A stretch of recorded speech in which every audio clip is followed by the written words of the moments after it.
Samus has never had much of a personality. She's mostly just been a stoic badass until that other game.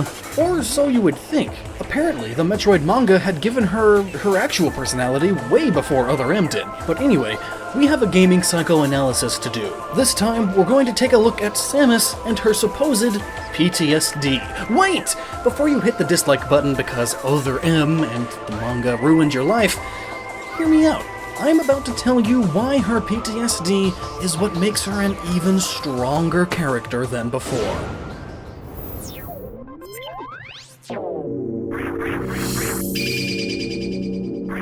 She enjoys her life on the planet known as K2L. From the sky, a ship descends and off steps the Chozo. Peaceful and wise, they do no harm to the humans who had colonized the planet. This peaceful visit, however, was cut short when K2L was invaded by the infamous space pirates. All but one human had been slaughtered, the little girl known as Samus Aran.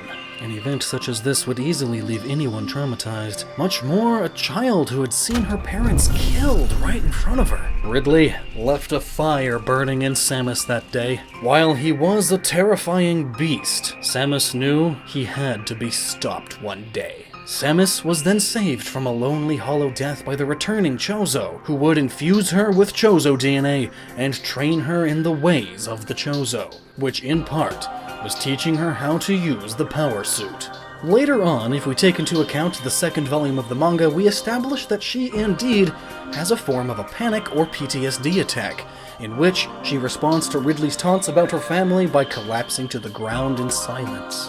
In the end of the manga, we get a glimpse of her supposedly conquering her PTSD to fight Ridley. But is that truly the case? PTSD is a difficult mental illness to pin down, as symptoms come in and out of play months or even years at a time. These symptoms, according to the ADAA, include re-experiencing the trauma through intrusive, distressing recollections of the event, flashbacks and nightmares, emotional numbness and avoidance of places, people, and activities that are reminders of the trauma, increased arousal, such as difficulty sleeping and concentrating, feeling jumpy, and being easily irritated and angered. And the thing about these symptoms is that it is so hard to nail down a specific moment in which a person will be thrust into them. While generally we can say that when in dangerous situations we could see an emergence of symptoms, what kind we get and exactly how they show up is really on an individual basis. Samus had been known to be the brooding loner type since her conception, and while there are technical limitations to fault for the development in the first few games, they chose to leave it this way in later installments. Samus is one of the few cinematic heroes from the Nintendo universe, so why wouldn't they choose to develop this deep story with her? Truth is, they have. Her sullen attitude is easily attributable to her stress disorder. Emotional numbness and depression are just two of the symptoms we can see on the surface. She has been fighting these feelings of absolute hopelessness and anger, just as she has been fighting countless enemies. With that in mind, it's not hard to imagine the reason, other than relatability, that Samus has been left a somewhat blank slate over the years. While she's had moments of immense strength in conquering her trauma, it's not as easy as it sounds. Stress disorders can attack at any time. While often the result of being put into stress-induced situations, we have to look at the life of Samus for this. She's been constantly living in stressful situations, so it takes a lot to push her to the breaking point. Let's explore this a bit. When she fought Ridley in every occasion chronologically before Super Metroid, she had seen Ridley escape or disappear, knowing that each time he disappeared, he would eventually show up again, albeit altered, improved. So in Super Metroid, she has a more angered reaction. She's fed up and scared and just wants it to be over. She doesn't show her fear here because she's trained not to let fear conquer her. Her PTSD from childhood has slowly started to go away over time, in the sense that she can work around it now. But seeing Ridley here, again, after defeating his most powerful Omega Ridley form, floods her with rage. Rage for what she has been through for the years she's been the Samus we know. So this time, she vows to completely destroy him and make sure his remains cannot be put back together. She fights him as she would, but with such ferocity that she finishes the fight by breaking apart his body in an explosion, and watches as Ridley disintegrates into ash. He is dead. Finally. Then, she completes her mission and kills Mother Brain too. And to make sure that these ghosts of her past can't come back, she destroys the entire planet.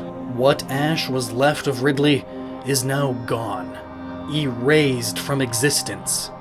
She is relieved. There is no possible way for him ever to come back. She is free. She can finally relax. That is, until Other M. Which, on a side note here, I am not defending Other M as a great game. It was okay, not good, but not bad either. But it fell into some tired tropes of science fiction that have been explored time and time again, while neglecting some of the aspects that could have been explored but were left hollowed out points that ultimately just weakened Samus's characters in the eyes of many of those in the audience. What I do say is that we get some nice glimpses of the story. Other M starts to flesh out Samus's character in a very cinematic way, and true, it could have been used to explore her psyche much better, but oh well, that's what we're doing here now. Anyway, back to the issue of Other M. Why would we see her PTSD resurface after so many years? And how does that make her a stronger character? Well, through the time between Zero Mission and the end of Super Metroid, it was always her anger pushing her on. She always knew Ridley was still out there in some aspect, which caused her anger and a thirst for vengeance. Though not as crazy as that makes her sound, she's not falling to the dark side or anything, because the Chozo had thought of this and also trained her to use that anger and focus it, turning it into greater power for her suit. Though, having to confront Ridley in Zero Mission brings back the trauma and causes her to hesitate in the beginning. But with Ridley still out there somewhere, she never truly conquers it and never truly gets over it. But she does get better because she can accept that she's now strong enough to face the monster who she couldn't years ago. That is, until Super Metroid, as we've discussed. Now in Super Metroid, she conquers her PTSD because she realizes she's stronger than the enemy she's been chasing, and defeats him for good. It's only until Other M that we see her succumb to the hesitation and trauma again. But it makes sense. Samus had obliterated her source of PTSD, only to have it revived by the same people who she allied with in the past. She thought she was safe from it, and she let her emotional guard relax, only to leave it open. So seeing as this is the situation, it's easy to understand why Samus would relive her past trauma here. She thought she was strong enough to rid the universe of her parents' and planet's murderer. But yet again, even though she completely disintegrated his remains, he's back to kill her. Same thing with Mother Brain to a lesser extent. So, now with her once again destroying Ridley and Mother Brain, she finally realizes, for real this time, that no matter if they come back to life, she is cemented as the great equalizer, and she has the strength to take on these threats no matter how many times they return. But I've neglected to talk about Metroid Fusion until this point, and there's a big reason for that, aside from being the last in the timeline, that is. Fusion is the true ending to Samus's fight with PTSD, and while I'll briefly cover the Neo Ridley appearance, just look at the biggest antagonist in the game, S.A.X. It's Samus, but not only is it Samus, no, it's Samus in her strongest form from her past. Back to Neo Ridley for a moment. When we see Ridley for the first time, his body crumbles. Why is this? Considering Ridley has been such a big nemesis for her, why would we be given Ridley only to watch him crumble to dust at the infection from an X-parasite? Well, it goes back to S.A.X. This is her biggest fight because it is her demons come to life. While a similar argument could be made about the Phazon Samus from the Prime series, S.A.X. represents a much more experienced Samus. Even the Neo Ridley fight doesn't give us our old boss, but an exaggerated version of him. While this could be explained away as the X-Parasite trying to evolve Ridley and make him a more deadly adversary, It's more than that. It's a pretty clear example of symbolism, in that through the X-parasite, we see Samus facing almost a nightmarish form of her deadliest boss. And in the same vein, she faces her form, twisted into SAX.